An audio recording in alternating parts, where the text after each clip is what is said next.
인디애나 보건부가 이달 초 인디애나주 북서부에서 홍역 사례 한 건이 확인됐다고 밝혔는데요. 이들 환자가 시카고 병원 세 곳에서 치료를 받은 것으로 나타나 시카고 보건당국도 노출 확대 등을 추적 중입니다. 올해는 부활절이 2023년보다 더 일찍 찾아옵니다. 때와 그 이유를 살펴봅니다. 노스웨스턴 대학교가 어젯밤 늦게 총격 신고를 접수받고 학생들에게 긴급 경보를 발령했는데요. 이후 약 1시간 뒤 이상이 없다며 이를 해제했습니다. 시카고로 방문 중인 이기철 재외동포청장이 오늘 동포들과 간담회를 갖습니다. 오는 6월에 개최될 전미주 장애인체전을 앞두고 개최지인 메릴랜드 체전 관계자 지미대한 장애인체육회 남정길 수석 부회장을 연결해 현재 준비 상황 등을 살펴봤습니다. 현역 미 공군이 어제 오후 1시께 워싱턴 DC에 있는 이스라엘 대사관 밖에서 분신 자살을 시도한 후 중태에 빠졌습니다. 임시 예산으로 버티고 있는 연방정부가 이번 주말부터 또다시 셧다운 위기를 맞습니다. 미국에서 가장 인기 있는 주택시장에 일리노이에서 락포드 등 3곳이 포함됐습니다. 어젯밤 웨스트 채텀 지역의 한 주택에서 발생한 총격 사건으로 14세 소년과 부상한 다른 1명을 포함해 3명이 사망했습니다. 이상 이 시각 주요 뉴스입니다.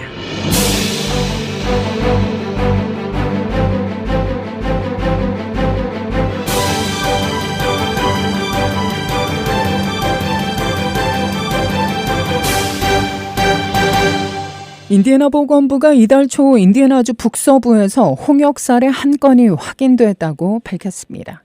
이들 환자가 시카고 병원 3곳에서 치료를 받은 것으로 나타나 시카고 보건당국도 노출 확대 등을 추적 중입니다. 확인 사례는 인디애나주 레이카운티에서 발생했는데요. 인디애나주에서는 2019년 이후 첫 사례로 알려집니다. 보건당국은 인디애나 주민이 2월 11일부터 2월 16일까지 전염성이 있는 동안 지난주 시카고 병원 3곳에서 진료를 받았다고 밝혔는데요. 어느 병원에서 치료를 받았는지는 확인되지 않았습니다. CBS 시카고는 시카고의 경우 백신 접종률이 높아 홍역 사례가 매우 드물지만 바이러스는 전염성이 매우 높고 예방접종을 받지 않은 사람, 특히 영유아에게 위험할 수 있다고 전했습니다. 세계보건기구는 지난해 홍역 발병 사례가 80% 증가했다고 추산하고 있으며 이는 학령기 아동의 예방접종 감소와 직접적인 관련이 있는 것으로 추정됩니다. 질병통제예방센터에 따르면 최근 미국 16개 주에서 36건의 홍역 사례가 발생했는데요. 이 질병은 2000년에 미국에서 퇴치됐다고 선언됐지만 예방접종률이 집단 면역을 달성하는 데 필요한 95% 미만으로 떨어지면서 다시 나타났습니다. 올해는 부활절이 2023년보다 더 일찍 찾아옵니다. 언제이고 그 이유는 무엇일까요? 부활절은 지난해에는 4월 9일이었죠. 올해 2024년 부활절은 3월 31일입니다. 이렇듯 부활절 날짜가 매년 바뀌는 이유를 살펴봅니다.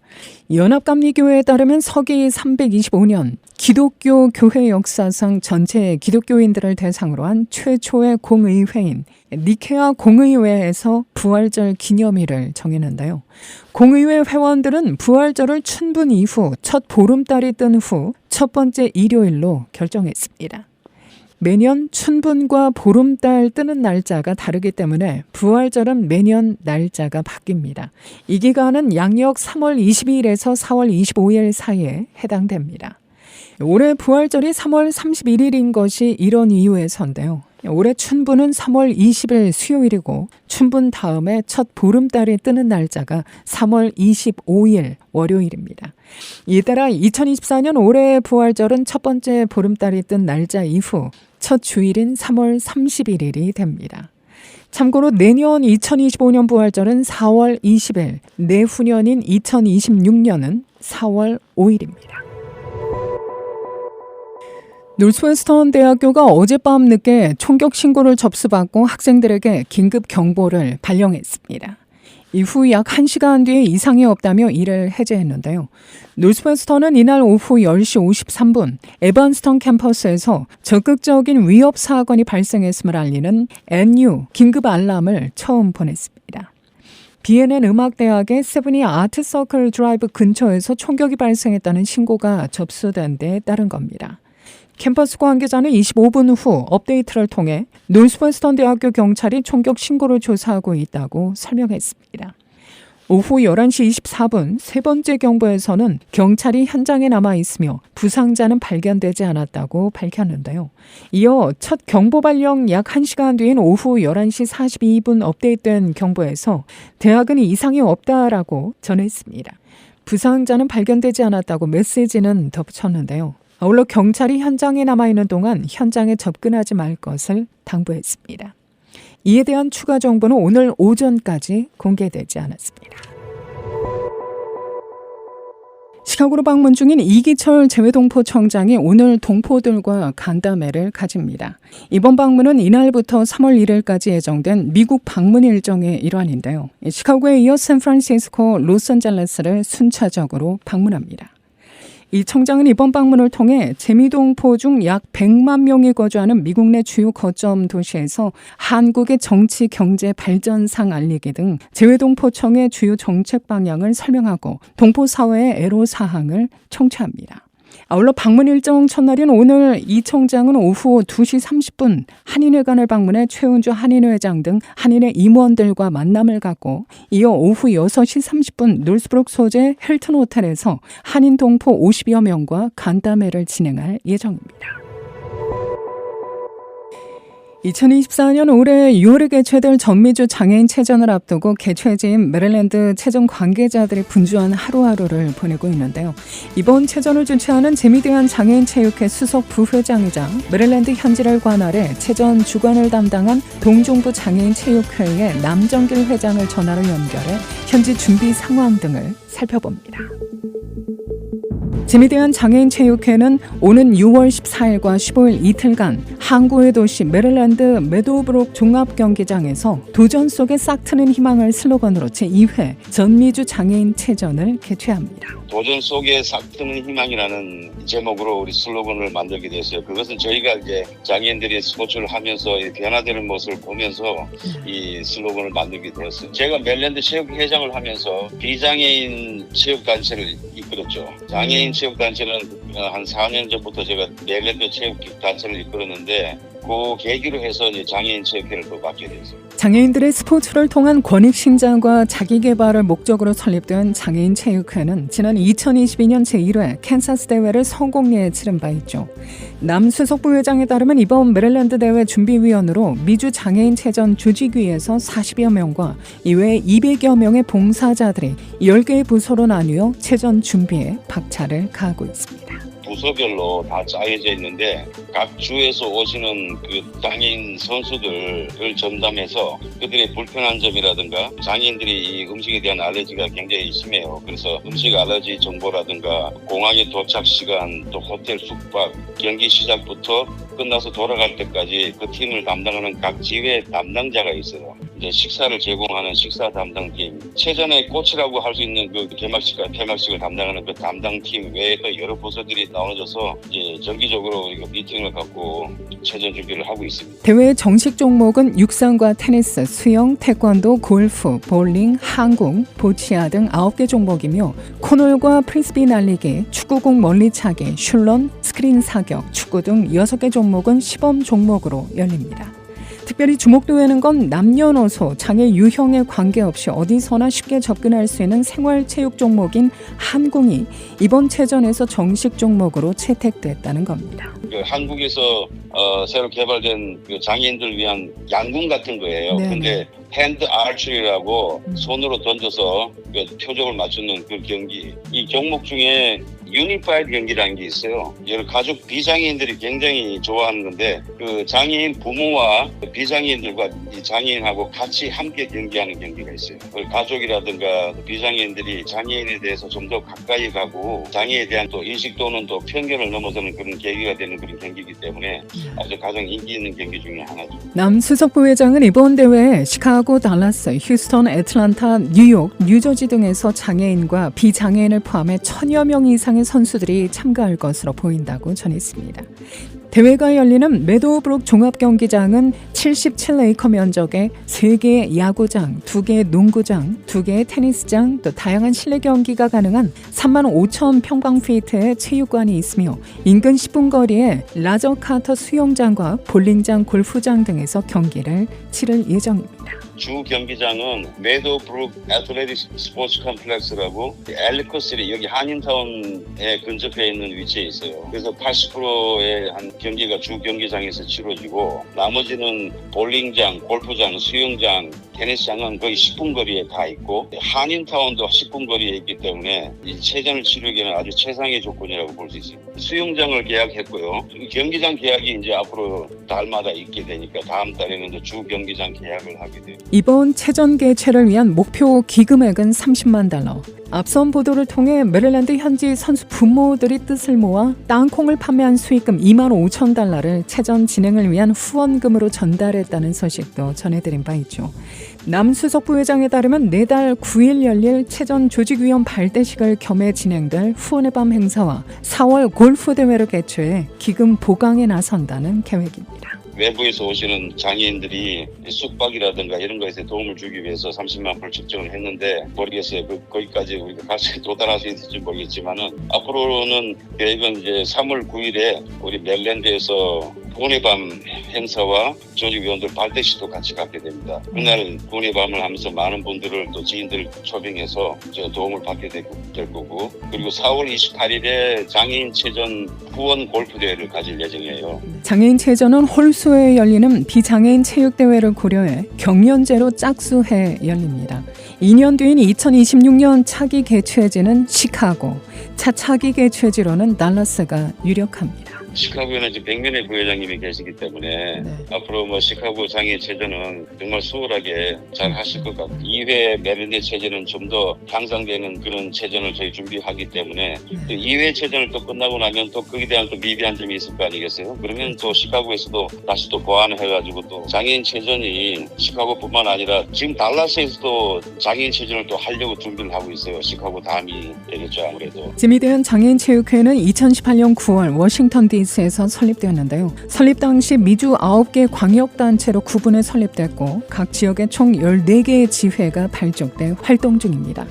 미주 지역 장애인들의 스포츠 참여를 독려함으로써 자기개발과 자존감, 나아가 경쟁을 통해 성취감을 심어주는 데 그 목적을 둡니다. 체전을 통해서 거기 선발된 선수들은 한국 전국체전이나 기량이 뛰어나면 그 나아가서는 국제대회에 출전을 하기 위한 주력을 할 것이에요. 일반적인 것은 생활체육을 미주 전 지역에 활성화해서 장애인들의 스포츠 참여에 더욱더 심혈을 기울일 것이고 미주 지역뿐만 아니라 해외에서도 많이 알려져 있거든요. 일본이나 호주, 또 캐나다 등 각 나라에서 또 장애인 체육회 결성에 많은 관심을 갖고 있습니다. 그래서 앞으로는 미주 지역 장애인들의 스포츠 참여를 더 활성화해서 향후 미주 체전이 아닌 각 나라가 참여하는 세계 체전을 목적으로 저희가 준비할 것 같습니다. 한편 메릴랜드 체전을 앞두고 시카고 장애인 체육회의 본격적인 출범 소식까지 더해져 제2회 체전에 대한 동포사회 관심과 기대는 더 크죠. 김재국 초대회장의 취임식이 체전 기금 마련 후원의 밤 행사를 겸해 이르면 3월 말 열릴 예정입니다.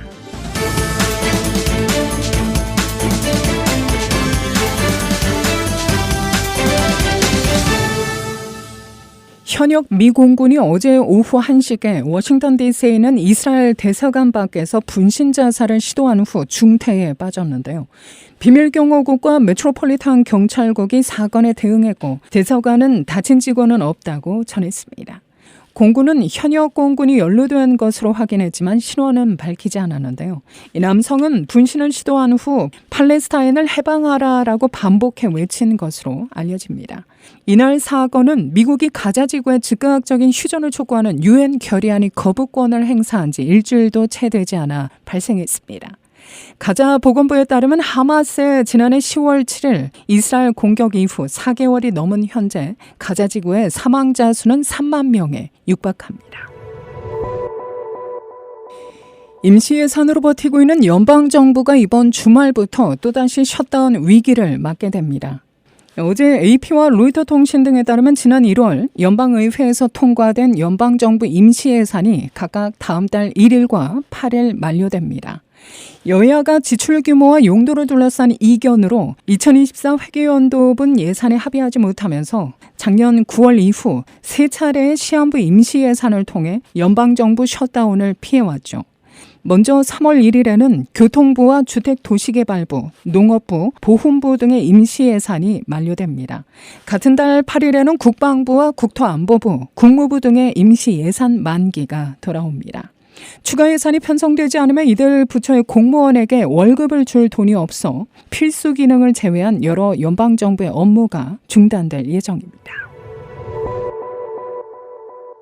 미국에서 가장 인기 있는 주택시장에 일리노이에서 락포드 등 세 곳이 포함됐는데요. 이 연구를 수행한 웹사이트 월스트리트에 따르면 리얼터.com에서 수집한 데이터를 기반으로 미국에서 가장 인기 있는 주택시장 30곳에 일리노이주 대도시 지역의 세 곳이 선정된 겁니다. 락포드는 100점 만점에 98.15점의 인기도 점수와 또 중위 가격 19만 9,999달러로 목록에서 4위에 올랐는데요.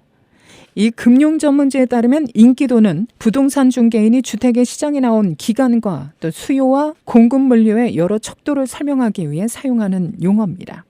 피오리아는 15위를 차지했는데요. 인기도 점수는 100점 만점에 88.42점이었고 중위 가격은 14만 9,900달러로 나타납니다. 목록에 오른 세 번째이자 마지막 일리노이 대도시 지역은 스프링필드입니다. 일리노이주 수도로 100점 만점에 85.91점의 인기 점수와 16만 8,950달러의 중위 가격으로 25위입니다. 24/7 월스트리트에 따르면 전국적으로 집값이 상승하고 있지만 이 목록에 포함된 30개 지역 대부분에서 주택가격이 상대적으로 저렴하게 유지되고 있습니다. 베스트셀러 소설 해리포터가 2026년 공개를 목표로 TV 드라마 제작에 돌입했는데요. 데이비드 자슬라브 워너브라더스 디스커버리 최고 경영자는 어제 실적 발표 컨퍼런스콜에서 해리포터 TV 시리즈를 2026년 동영상 스트리밍 플랫폼 맥스에서 공개하는 것이 목표라고 밝혔다고 일간 월스트리트저널 등이 보도합니다. 해리포터 TV 시리즈는 소설, 영화와 마찬가지로 총 7개 시즌으로 만들어질 계획입니다. 앞서 워너브라더스는 지난해 4월 스트리밍 플랫폼 맥스 출시를 발표하면서 새 콘텐츠 중의 하나로 해리포터 시리즈를 제작할 계획이라고 처음 밝혔죠. 원작자인 조앤 롤링은 작품 제작의 총괄 프로듀서로 참여합니다. 대선 본선에서 트럼프 전 대통령이 경쟁자인 헨리 전 유엔 대사의 고향에서도 압승을 거두며 본선행에 쓸기를 박았는데요. 사법 리스크와 잇따른 막말 논란에도 공화당의 표심은 흔들리지 않고 있습니다. 니키 헬리가 두 번이나 주지사를 지낸 사우스캐롤라이나에서도 트럼프는 20%포인트 차이로 압승을 거뒀습니다. 하지만 본선 승부의 향방을 가를 중도층의 트럼프 거부감도 확인되고 있는데요. 이번 출구조사에서 트럼프가 후보가 되면 본선에서 투표하지 않겠다는 응답이 20%에 달했습니다.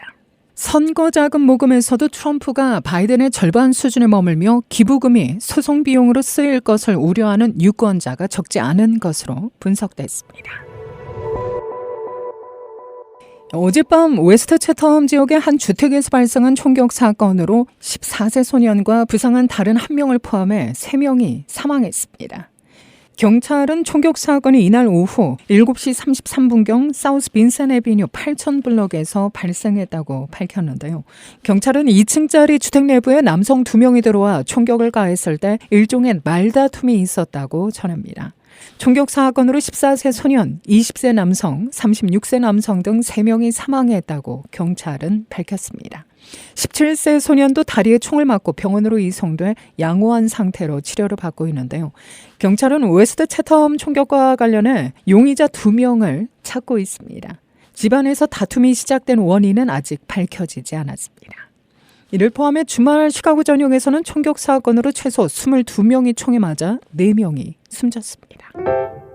오늘과 내일 초봄 같은 포근함이 예보되고 있는데요. 햇살 가득한 맑은 날씨 계속됩니다. 낮 최고 66도, 밤 최저 36도. 내일 비 소식 전해집니다. 낮 최고 기온은 70도, 밤 최저 46도입니다. 이 시각 기온은 48도, 습도는 77%, 바람은 북동풍이 2마일의 속도로 불고 있습니다. 이상으로 데일리 뉴스를 마칩니다. 진행의 김수연이었습니다. 오늘도 하나님의 큰 위로와 축복이 함께하기를 소망합니다.